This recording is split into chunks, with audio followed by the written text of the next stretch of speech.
Peace FM 104.3. Who to meet Take? Kwame. Me first nantis. Nana. Ado. Asem na kwa okan no. Me Kwame, enya creators in peke na meka wo. Uko graphic. Katafon to so miensa no. Nana do yakotu no say politicians must always endeavor to tell the truth to Ghanaians and not peddle falsehood. Mr. President say osi oye Christo ni pa. What kind Bible no da? Baby a Bible no can say eya yi etene da wona so no asa we yi duana da obi no so no ta franche onko kan bio sase we wakai onka man ho edio say politicians must always endeavor to tell the truth baby at the drama ni mama gina yo can say NDC ba ye be go freshes na don't come here I can't be on Totro so just last 2 weeks so I have read it. NDC for nyina ka say implementation of the sphere say baby aye kono enye NDC for penaka otun force to okoko so waka say we should review the problems, review the CHS. So the problems that amount for encounter with the implementation of the free SHS, you know, year free ho. Keno Foriata, our Minister of Finance, waka.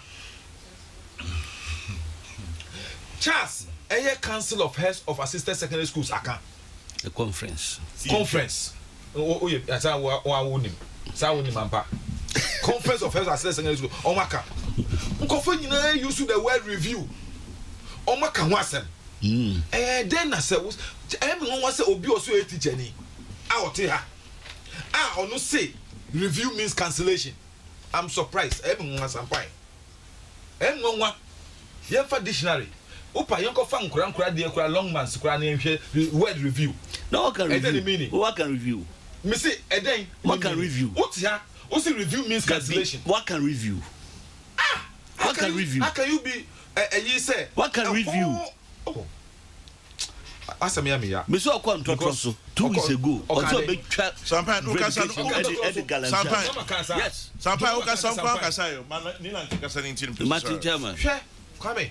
Maka we me come asem so. Hwe. Time ma ye promulgated 1992 constitution no. But be as what you are a lawyer and come between aboa. Ono any ne uncles ne fearful ne MPP for nyina say omo ne atela for a driver for laborers any nka ho entra on hihye constitution nti omo twemu free yen na enne omo say say be gu free SS no yen na edi article share constitution mu a 1 at the basic level you can say e be free compulsory universal basic education at the basic level she say a free kindergarten prime nursery ecosi middle school ye di share constitution mu say ye be man na ye free compulsory na che say awofo kra omo manko school no mra ne omo di omo bu mra so ne to so mienu e ba secondary school a and they share the same constitution mu say e be ye progressively free 1992 ton ene ye kan ye ene obetena aka say yen esi ebegu no wa bra yen ye hihye constitution po ye pese eye mra eye se eye de tumi wo mu nti no ye de hihye constitution mu say ye be man na ye compulsory progressively free. So what is the fight about? Eno echi no ena yen to give meaning to it ye ba aban mu ye hu say basic school level ne na ye ha adwen Emma free compulsory universal basic was the shift system. Into pragmatic government out you must know. To an among a shift system a free home. Emene Obiako school normal. And yet now shift system free home. Years ago no amount for inside introduce shift system in a worse form. And about progressively free education. You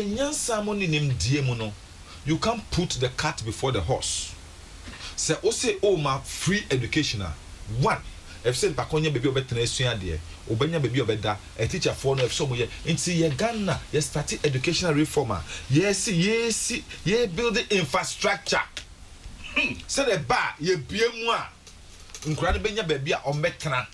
nkura benya bebe mbesua de any started say yes infrastructure ye limited schools under trees and no chief ma ye decide ye see a school dying kwame was it was you boy and no kwame ya mfa dynamics yo improvement in the quality of teacher training you upgraded the teacher training colleges into tertiary education units into tertiary education.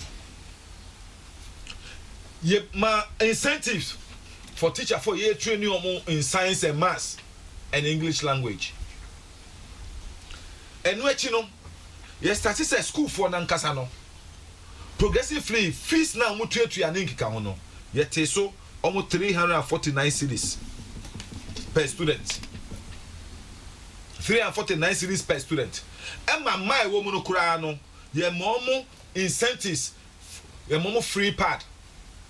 Me mom be kro mom because ye won say ye man ni bi wo ho a edu sam pempen so edu sam mre na sika kra meto pad kra na edin e ma omo hygienic ka ho wo ka bi nti omo nko class no mo she dormitory nti ye ma say be bo mo nyina ma sai nyina no akoso progressive ye tu anamon baako se na be ya enye se na e ba ya obi fi say politics nti koto gu hwegum wam nkura no ne obi beka so me da veranda so kromo na veranda so na nkura ko school omunya bebe na nti na fisa awofo eko ha dan e ma nkura 12 years 13 year old na odomako tamba bia tafrache eni bia ni omoso awofo ofi anomo yem hihye omo o calculate obi atua 250 cedis a month a year e ahe na so also woman the free SHS na uka the pakotria almost about 1,200 cedis as rent a year on your free SHS in free fa enochi wakofa traffic light aba amon for betre fie 4 months and some go school 4 months omo edidie omo adware omo bibia classes omo koye ubu akonta now the car rent yi ho a ahe na wo so dem awu vacation is a duration which is important mama time you see performance babiani ho na nkora befie August eco school January how many months? When befie August school January August when could me I'm a teacher there don't let us stand there don't let us stand there me see we are there cancellation me see mo na mo see review from me on the man cost name it here mama ye kan ni say we will make sure say ye be review the way the MPP government is implementing the free SHS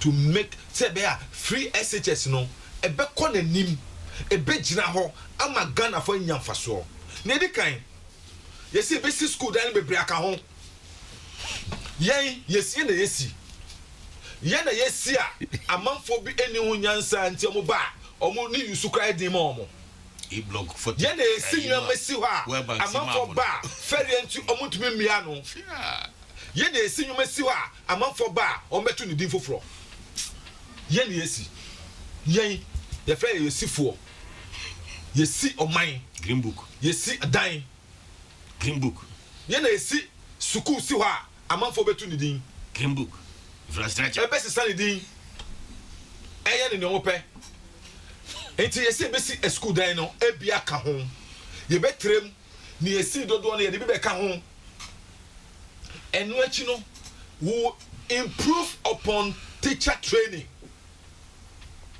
enye school say free SHS keke it must be quality yesi access and quality nti besi bia ka oni ya ma school no nyoma akade e ma adesua ekoso e ma nkora ne free school omo ye nkora pa nkora omo adwuma bia ometumi akọ manim no ye de be nyina be ka ho ye ma teacher for be kira de no omo agina omo na so na akade e ma school for na mesua de ye na be ka ho ne toso miensa sa green light yellow light red light any ka ho ni nyina no ye be ye fri ho double track system no beko ye be ye free ho se ne be ya nkra ne nyina atena school dem at the same time na omo nyina no asua de kro at the same time na nye emra teacher ni bia bre no a opese ogina home sa time no enye mra efse sampan tra school o kira de no na oda otipis fm no ye program mama kwani ye be ma mo nyina tra school o kira de mama kwani that was a low blow. Papa so nim de oka Wow, boy, I'm nice. Even with the tracks, you know, teacher bien who are chere both green and gold. They actually enjoyed it. They are making more money. Green, gold. Maybe chere red. Which red? Red. Red one. Yes. And green and gold. Red of course, but those who are not either one green gold. Radiophobia. Yes, that is the channel I tell you no. I mean, say red, gold, green, 3. Yeah, that's a 2 or 3 tracks. Because only form one for no, and you want red, you want gold and green. Form 2 for no, and form 3 for no, you know, and 3 tracks. The chairman, form 2 for now, form 3. Triple track. Triple track. No, a double. Chairman, form 2 for no, form 3, you be on form 3 no. One can track no. Form 3 for no, every school no, no one can home. And you classify one differently. The tracks in there yet. The gold and the green. And I'm see one extra green, no, one gold. Somebody won't me. One gold. Maybe trap and to be chairman of my class. I maybe trap form 2 form 3 for no. Me trap form 1 for, we trap form 2 form 3 for. Into one can gold and different group cry. With that is it. Yeah, throughout. Me break was the city for to make up. Professor Kareka he focused on the media and the journalists. Education. Teacher for over 200 akasa. Was it Professor Kareka? Teacher for the kase. The culture of silence in education high in the media. Culture of silence education. Yes. Jupiter.